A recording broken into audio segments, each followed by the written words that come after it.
Have you found yourself thinking, I really like these people in my life, but I don't want to be around them? I don't know about you, but there are certain times that I have found in every relationship that I hit a relational wall. And ultimately, I think it's probably one of the most painful walls because if it's a physical wall or a mental or spiritual, it has everything to do with us and our capacity to fix it. But a relational wall is really challenging because you're only half powerful. Well, at least that's how it feels. We're going to get into the truth about that, but that's kind of how it feels. I can't think of an area in my life that when I hit a wall and it's relational, how much I want to run. I don't want to deal with it. I don't like it. I do not like conflict and how draining it is. But ultimately, it's real and we have to have tools around it. These are the things that I do. Hopefully, it'll help you. If you're new here, I'm Havilah Cunnington, and I'm here to help you through my own learning, learn how to do some of this hard stuff. And one of those is facing a wall relationally. So what does it sound like to be in a relational conflict? A wall. You might go, I already know. But for those of us that are kind of in denial, this is some of the checkpoints. We're avoiding hard conversations, or we're just avoiding conversations altogether. We don't pick up the phone. We don't text. It's very short. It's quick. I don't want to get together with them. It doesn't feel quite right. We often feels like everything that we converse about or interact about, it turns to like a weird conflict, shutdown.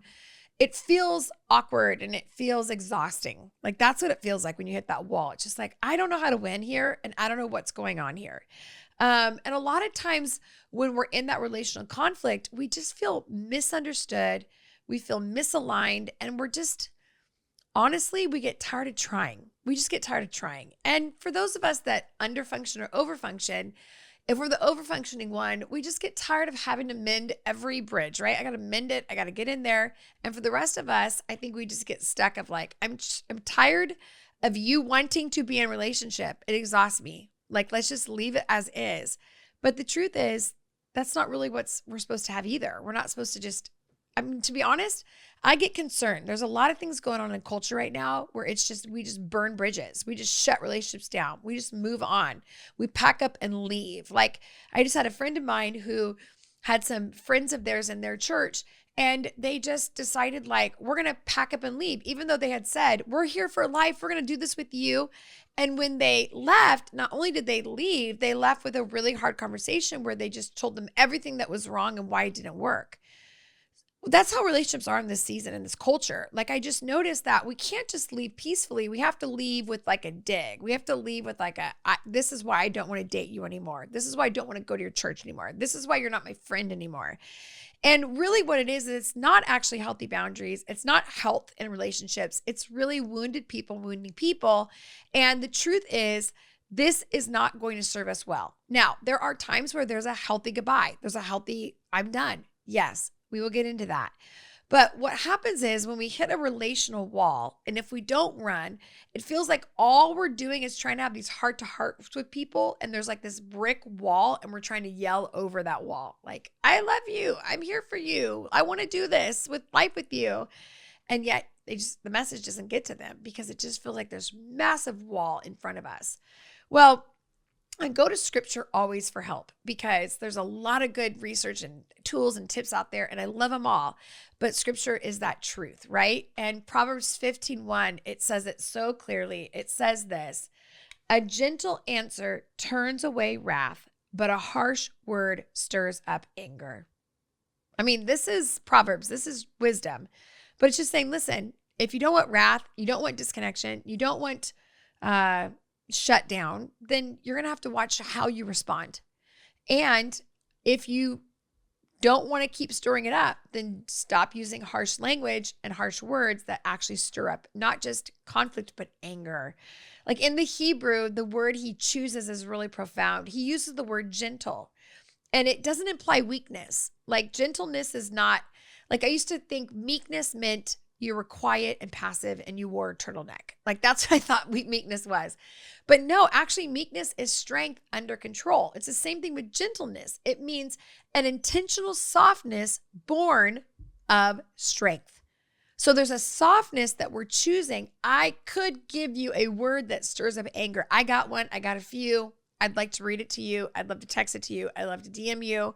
But he's saying, listen, if you want to turn away all the anger and all the conflict in your life in this relationship, then you're going to want to actually have an intentional word, an intentionally soft word that is born not from weakness and insecurity and being overwhelmed, but from strength. I'm choosing to respond in gentleness because I love you enough not to let wrath be the culture in which we do our life.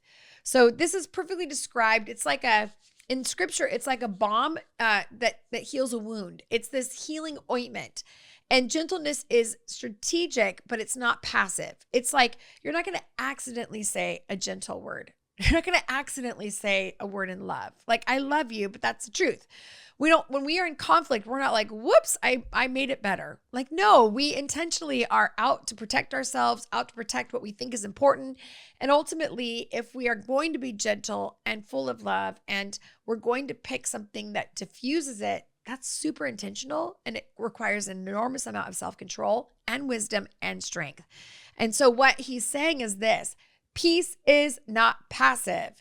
Peace is fought for. If you want peace in a relationship, it does not happen accidentally.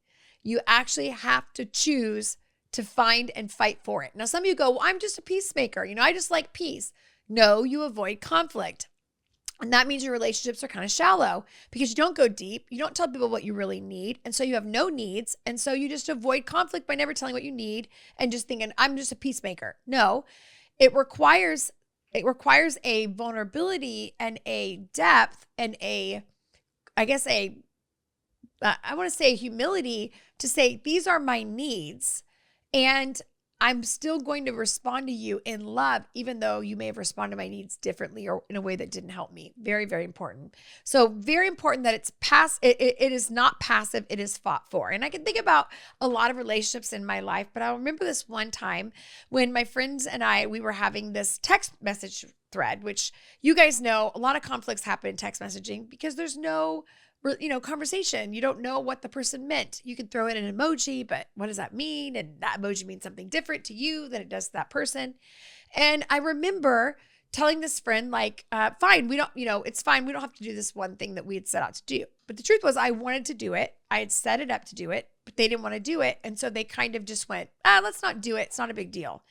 And I felt like they had answered for me. They weren't curious. They had just decided this is what we're going to do.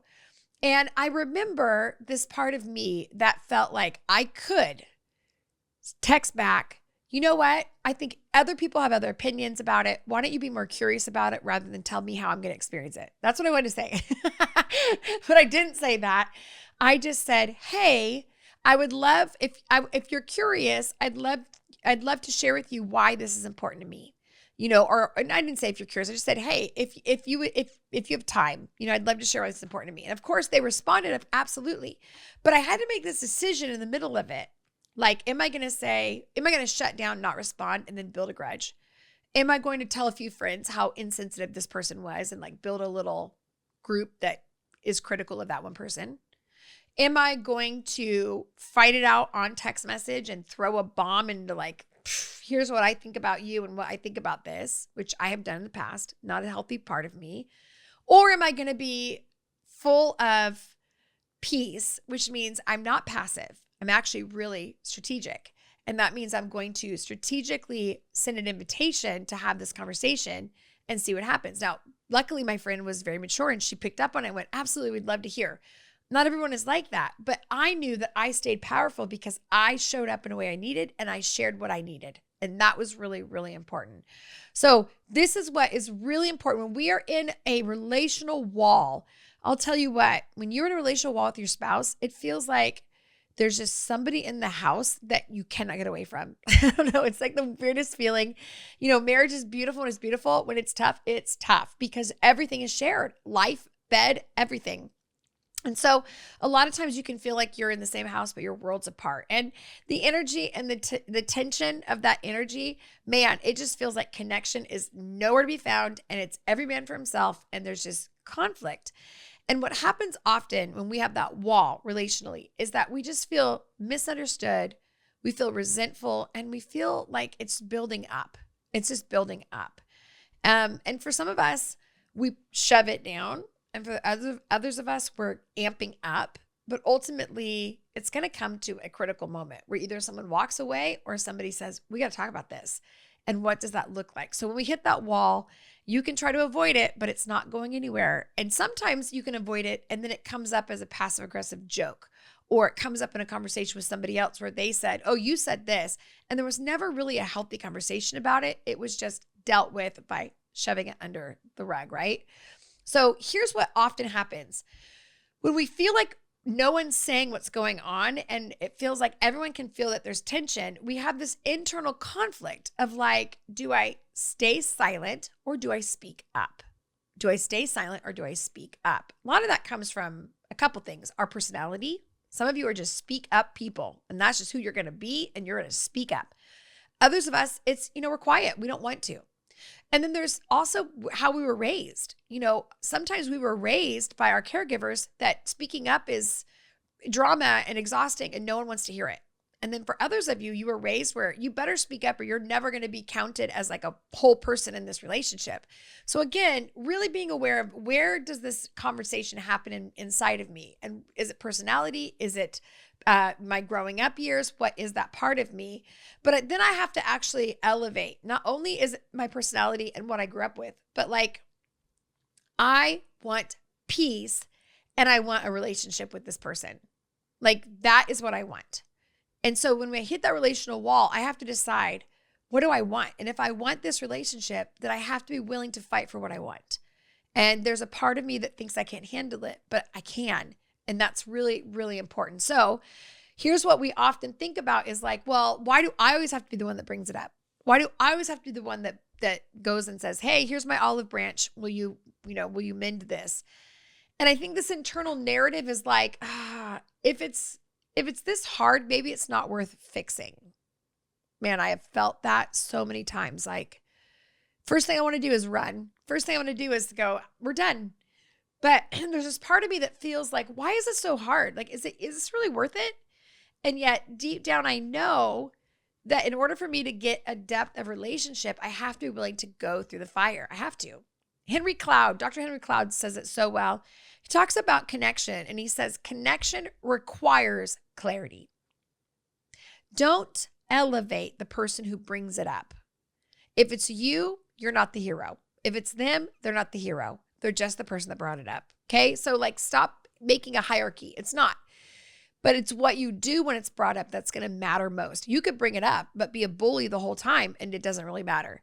Or you could be somebody who never brought it up, but when they bring it up, you respond with a beautiful authenticity and humility and connection, and that's great.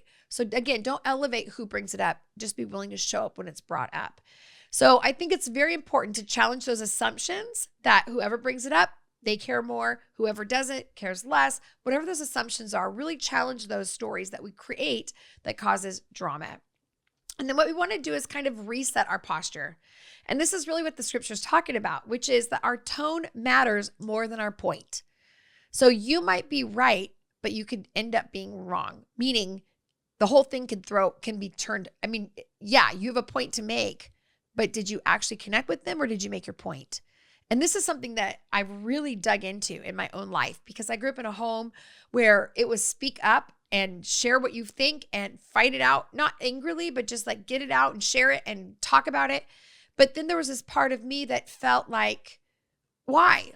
Like, why? So we can spend 3 hours talking about it only to do it over again in a month? Like, I don't understand. This is exhausting. It's a lot of work.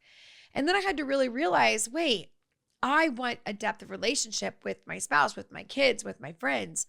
So the point is that I want this. This is not a forced relationship. I want this, which means I'm going to have to invest in it, which means I'm going to have to get over myself, get over my idealistic things, get off the pain and hurt that they caused, right? And actually go, this is what I want. I'm going to fight for this.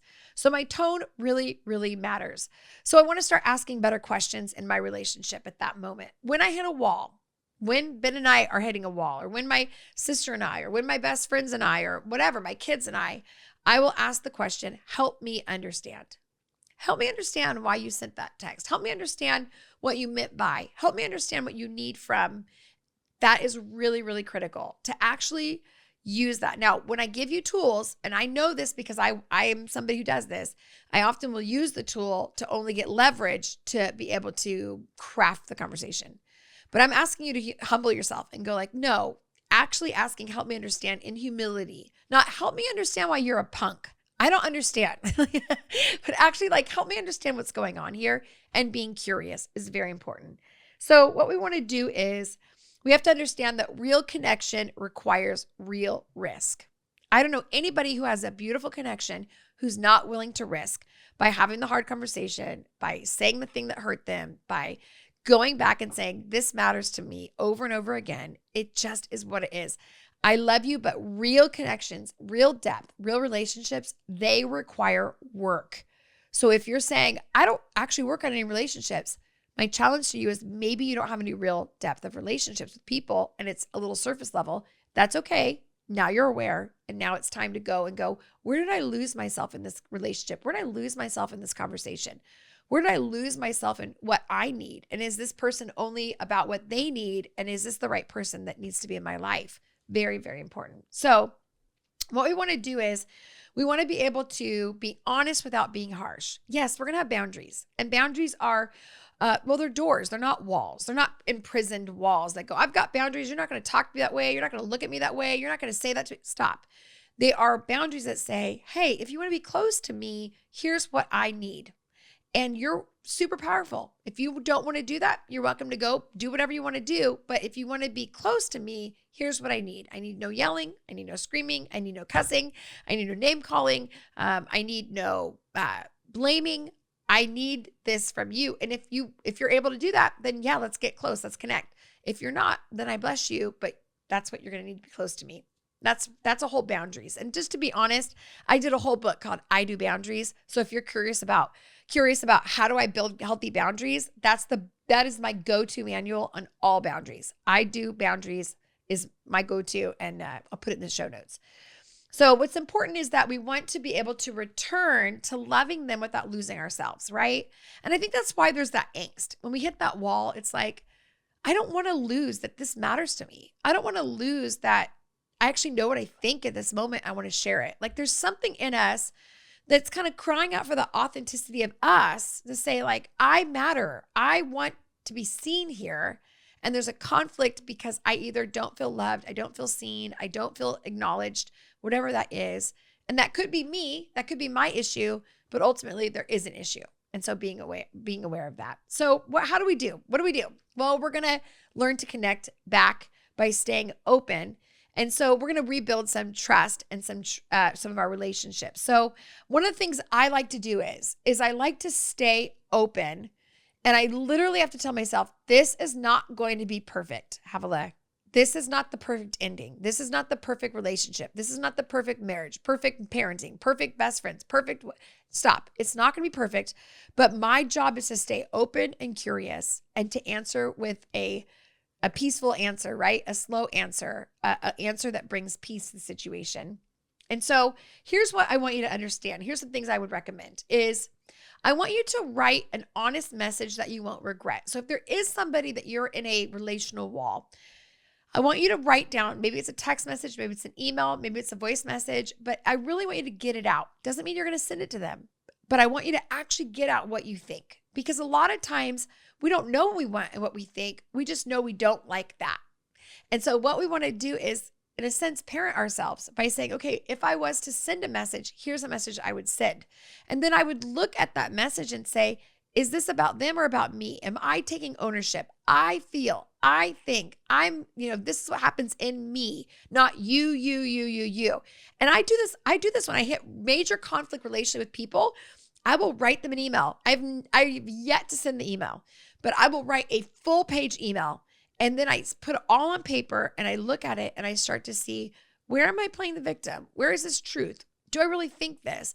And I start to kind of self-analysis of, is this me? Very, very helpful. And then again, I try to stay in humility and not in control. And I pray before I speak always. Every conversation I go into, every conflict, Lord, help me, guard my mouth, shut me up if it's going to hurt me. Like, help me. I don't want to mess this up. I want this to be a conclusion. Very, very important. So I'm going to give you something that I think will really help you.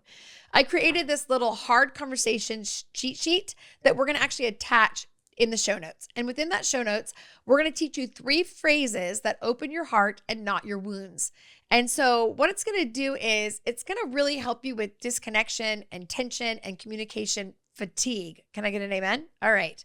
And so what we're going to do is really look at, like, I love these people. I love my friends. I love the people I'm with, but I can't stand them. And so how do I go from being misaligned to connected? And that's what this cheat sheet's going to be. We're going to talk about resetting the room, which is your body language and your boundaries. How do you actually reset that? We're going to reopen the conversation with questions that invite and not accuse others. And then we're going to forgive faster, even if you're still frustrated. Do you know you can forgive and be frustrated? That's a cool thing, right? You can be simultaneously doing the same thing. I think it's very helpful. So again, the idea is that love covers, grace restores, but boundaries protect. And we're going to get into that. So sometimes peace means shutting the door before you slam it. That is the goal. So why all this? Because relationships ebb and flow. They move around. But ultimately, I hope that this gives you permission to hit walls relationally and it's not over. I find that every once in a while, a relationship has to hit a wall so that everybody invests. It sounds terrible, but there's a part that's like, are you still in this? Are you treating me on autopilot? Are you listening to me? Am I listening to you? Am I treating you on autopilot? And all of that means it's going to get better when we do it right. So write that letter, get honest about what's hurt you, decide how you're going to approach them with peace or wrath, up to you. And then decide also that you're going to show up. And if you're really serious and you'd like some help, grab that link in my show notes where I will teach you about how to get those hard conversations going and how to kind of keep yourself in the middle of it. All right, you guys, that's it for today. Thanks for being here. Again, don't forget to grab that cheat sheet and my book, I Do Boundaries, if you want more on boundaries. And I will see you next time.